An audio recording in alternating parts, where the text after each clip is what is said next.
बिस्मिल्लाहिर्रहमानिर्रहीम। The blank page official में आपको खुशामदीद कहते हैं। अगर आप नए हैं इस चैनल पर तो सब्सक्राइब ज़रूर करिएगा और बेल आइकन को प्रेस करना ना भूलिएगा।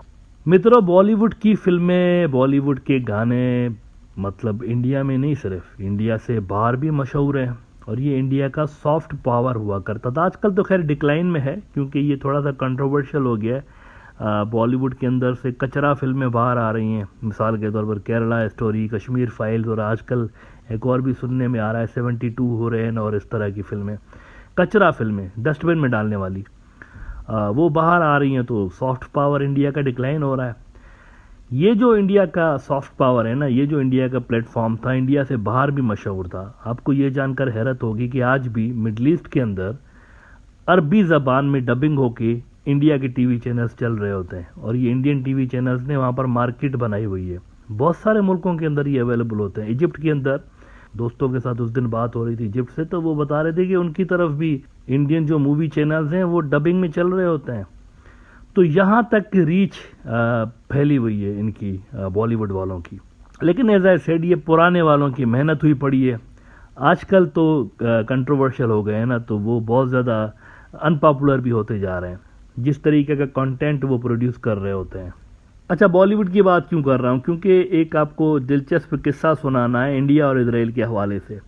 बॉलीवुड का एक बहुत मशहूर देशभक्ति वाला गाना है, आपने सुन रखा होगा। दिल जले फिल्म आई थी अजय साहब की, तो उस मूवी के अंदर एक बड़ा मशहूर गाना था, आज तक मशहूर है। बल्कि जो ख़ास इवेंट्स होते हैं, जैसे कौमी दिन होता है इंडिया का, तो उसमें चलता भी है फंक्शंस के अंदर, मेरा मुल्क मेरा देश मेरा ये वतन, शांति का उन्नति का प्यार का चमन।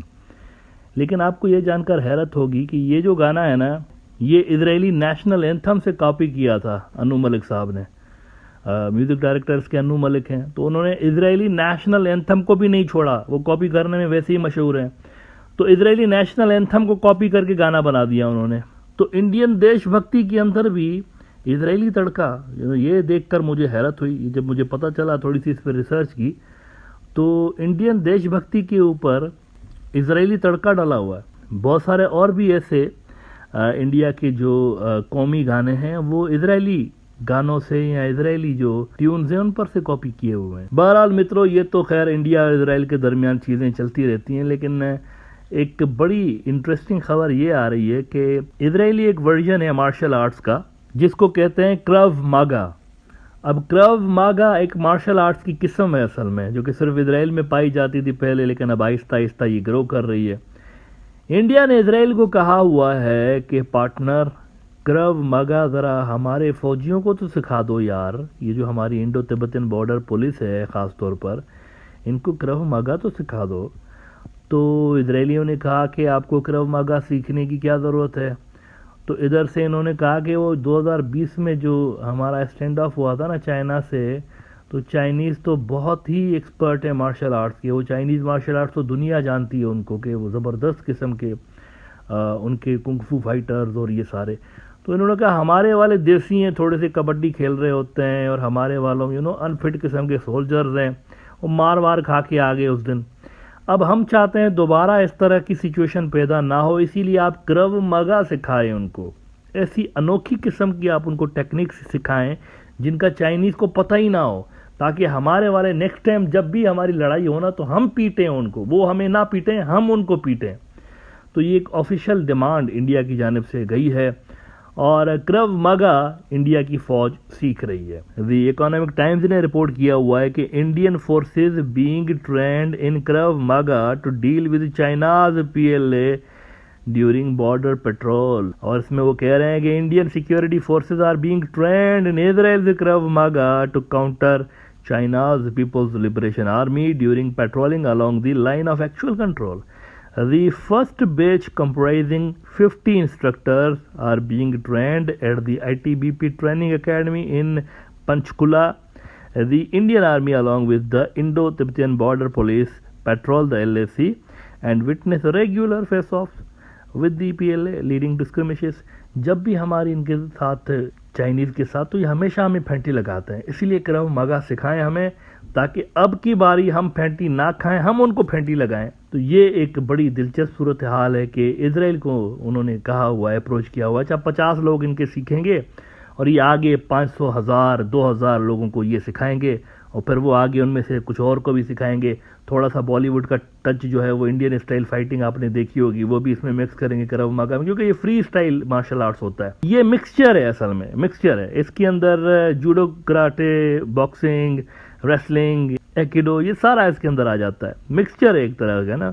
तो ये इंडिया की फौज ट्रेनिंग इन दिनों ले रही है। अच्छा, ये कोई बहुत पुरानी टेक्निक नहीं है लड़ने की, ये मैं आपको बताऊंगा। क्रव मागा कोई हज़ारों साल पुरानी या सैकड़ों साल, जैसे चाइनीज़ मार्शल आर्ट जो हैं ये सदियां पुरानी टेक्निक है, और ये तो चाइना के अंदर काफ़ी अरसे से लेकर मशहूर भी है और लोग इसको सीखते भी चले आ रहे हैं। इसके अंदर नई नई एडिशंस भी होती चली आती हैं। लेकिन क्रव मागा जो है ये नहीं है, अभी इसको जो है ना दुनिया में आए हुए ज़्यादा अरसा नहीं हुआ। ये यूँ समझें कि 1935 इस अरसे के दौरान क्रव मागा एक इजरायली बंदे ने इंट्रोड्यूस कराई थी। आज का जो हंगरी मुल्क है, ये पहले एक बहुत बड़ी सल्तनत हुआ करती थी, एस्ट्रो हंगरियन एम्पायर। तो वहाँ पर एक यहूदी था, मार्शल आर्टिस्ट था वो, उसका नाम था इम्मी लिचटेनफील्ड। तो उस बंदे ने, स्ट्रीट फाइटर था, मार्शल आर्टिस्ट था, लेकिन ऐसे ही स्ट्रीट फाइटर भी था। लेकिन बाद में उसने ये चीज़ डेवलप की, मुख्तलिफ टेक्निक्स को उसने मिक्स करके और अपनी सेल्फ डिफेंस के लिए ये चीज़ उसने स्टार्ट की थी। लेकिन बाद में जब फ्री में घर मिलने लगे मकबूजा फ़लस्तीन के अंदर, तो सारी दुनिया के भूखे नंगे उधर आने लगे। तो ये भी उधर चले गए कि मुझे भी जो है वो घर और नौकरी और ये सारा कुछ चाहिए। तो 1930s में वो उधर चला गया। तो ये जब वहाँ चला गया तो गुंडों के जत्थे ट्रेंड हो रहे थे वहाँ पर फ़लस्तीनियों को पीटने के लिए, जो कि बाद में चलकर इजराइल डिफेंस फोर्सेस बन गई, इजरायली फ़ौज। तो इस बंदे ने इजरायली फोर्सेस को ट्रेनिंग देकर और उनको ये सिखाई थी अपनी आर्ट्स। तो बाद में वहाँ से ये ग्रो कर गई, क्योंकि फ़ौज का हिस्सा बन गई। तो जाहिर सी बात है, कोई भी आर्ट जब फ़ौज के अंदर आ जाता है तो वो फिर ग्रो करना उसके लिए आसान होता है। मुझे थोड़ी सी हैरत ज़रूर हुई कि इंडियन फ़ौजी कुंग-फू सीख सकते थे, इंडियन फ़ौजी मार्शल आर्ट्स के बहुत सारे तरीके हैं, वर्जन्स हैं, उन्होंने ये आकर क्यों सीखा है? शायद वो ये समझ रहे होंगे कि चाइनीज़ को इसके बारे में ज़्यादा पता नहीं है, तो इसके जो दाव पेज हैं वो चाइनीज़ समझ नहीं पाएंगे, तो हम उनको पीटेंगे। तो मेरे ख्याल से इस वजह से उन्होंने इसका इंतखाब किया है। अच्छा, आखिर में थोड़ा सा जिक्र शिकारियों का कर देते हैं। ये जो फ्री स्टाइल मार्शल आर्ट है इजराइल का, ये तो कोई बड़ी बात नहीं है ना, ये तो मुख्तलिफ चीज़ें मिला के उन्होंने एक बंदे ने क्रिएट कर दी। लेकिन हकीकत में इजरायली फ़ाइटर्स मौजूद थे दुनिया के अंदर, बड़े मशहूर फ़ाइटर्स। हज़ारों साल पहले की बात है। इजरायली जो फ़ाइटर्स थे दुनिया भर में मशहूर थे और बहुत ही खौफनाक किस्म के और खूनख्वार किस्म के फ़ाइटर्स थे। उनका नाम था शिकारी। हुआ ये कि जब ईसा अलैहिस्सलाम को ज़िंदा आसमानों पे उठाया गया, तो उसके 70 सालों के बाद यहूदियों ने चूँकि एक नबी का इनकार किया था, तो अल्लाह की सुन्नत रही है कि जब भी किसी नबी का इनकार किया जाता है तो उस कौम के ऊपर ज़िल्लत का अज़ाब मुसल्लत किया जाता है, उसको जलील किया जाता है, या वो कौम ही हलाक हो जाती है। तो इनके ऊपर ज़िल्लत का अज़ाब आया। ज़िल्लत का अज़ाब यूँ आया कि टाइटस रोमी जो कमांडर था, उसने जनाब फ़ौज कशी कर दी, फ़ौजें लेकर आ गया अपनी, और बिल्कुल दबड़दूस करके रख दिया उसने ना पूरे के पूरे यरूशलेम को। और वो जो सेकंड टेंपल बना हुआ था वो भी उसने दबड़दूस कर दिया, तोड़ दिया सारा का सारा। तो उसके बाद वहाँ से कुछ रेबेल्स थे, बागी ज्यूज़ जो थे, बागी, उनके अंदर इंतकाम की आग भड़क रही थी। तो उन्होंने फिर एक गैंग बनाया था, शिकारियों का गैंग। वो क्या करते थे, अपने साथ छोटा सा नन्ना मुन्ना सा खंजर रखते थे, लेकिन वो बड़ा खौफनाक खतरनाक खंजर होता छोटा सा था। लेकिन वो जो शिकारी थे वो उसको कुछ इस तरीके से रोमन फौजियों को मार रहे होते थे, कुछ इस जगह पे मार रहे होते थे कि फौरी तौर पर वो मर जाते थे। तो शिकारी फिर वो खंजर अपने ही कपड़ों में कहीं छुपा देते थे और भीड़ में नॉर्मल जो लोग थे उनके साथ मिल जाते थे, तो उनको पता भी नहीं चलता था कि कौन आके मार गया और किसने मारा है उनको। तो ये एक तरह से गुरिल्ला फाइटर्स थे। आखिर में फिर ये हुआ था कि इनके ऊपर क्रैकडाउन हुआ था रोमन्स का, और जब क्रैकडाउन हुआ तो वो जो थे शिकारी, वो अपने बीवी बच्चे और ये सारा फैमिली मेम्बर सारों को लेकर बहुत दूर यरूशलेम से, मकबूजा फ़लस्तीन के अंदर एक जगह है बयाबान के अंदर है, बिल्कुल दूर दूर तक ना आदम की ज़ात, पहाड़ों के अंदर गिरा हुआ एक इलाका है। वहाँ पर ये लेकर आ गए उनको और वहाँ पर एक किला बनाया उन्होंने, फोर्ट, एक पहाड़ के बिल्कुल चोटी के ऊपर फोर्ट बनाया था। मसादा का इलाका उसको कहते हैं, मसादा का किला, फोर्ट ऑफ मसादा। तो ये वहाँ पर गए थे और वहाँ से भी फिर उन्होंने कार्रवाइयाँ इसी तरह से स्टार्ट की हुई थी। यानी ये यहाँ से जाते थे, मसादा के किले से उधर जाते थे शहर की तरफ, वहाँ से ये उनको टारगेट करते थे रोमन सोल्जर्स को, और वापस आके किले के अंदर रहते थे। लेकिन फिर रोमन्स ने फिर इस किले का मुहासरा किया था, और किले का मुहासरा जब किया तो अंदर कहा जाता है कि जितने भी शिकारी थे उन्होंने सुसाइड कर ली थी अपने बीवी बच्चों के साथ।